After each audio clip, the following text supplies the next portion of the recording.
তোমার রব কি বলে জানো? তুমি যাকে আমার চাইতে বেশি ভালোবাসবে, আমি তাকেই তোমার কাছ থেকে দূরে নিয়ে যাব আর তোমাকে বড্ড একা করে রাখবো। তিনি আরো বলেন, কখনো বলবে না যে তাকে ছাড়া আমি বাঁচবো না, কিন্তু আমি তোমাকে তাকে ছাড়াই বাঁচাবো।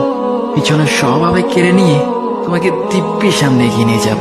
তুমি কি দেখো নি ঋতুরাও যে 2 মাস পর পর বদলাতে থাকে, ছায়া দেয়া গাছের পাতাও তো শুকিয়ে যায়, আর যখন সবর হারিয়ে ফেলে তখন ঝরে পড়ে। কিন্তু তোমার রব তো ধৈর্যশীল ও পরম দয়ালু।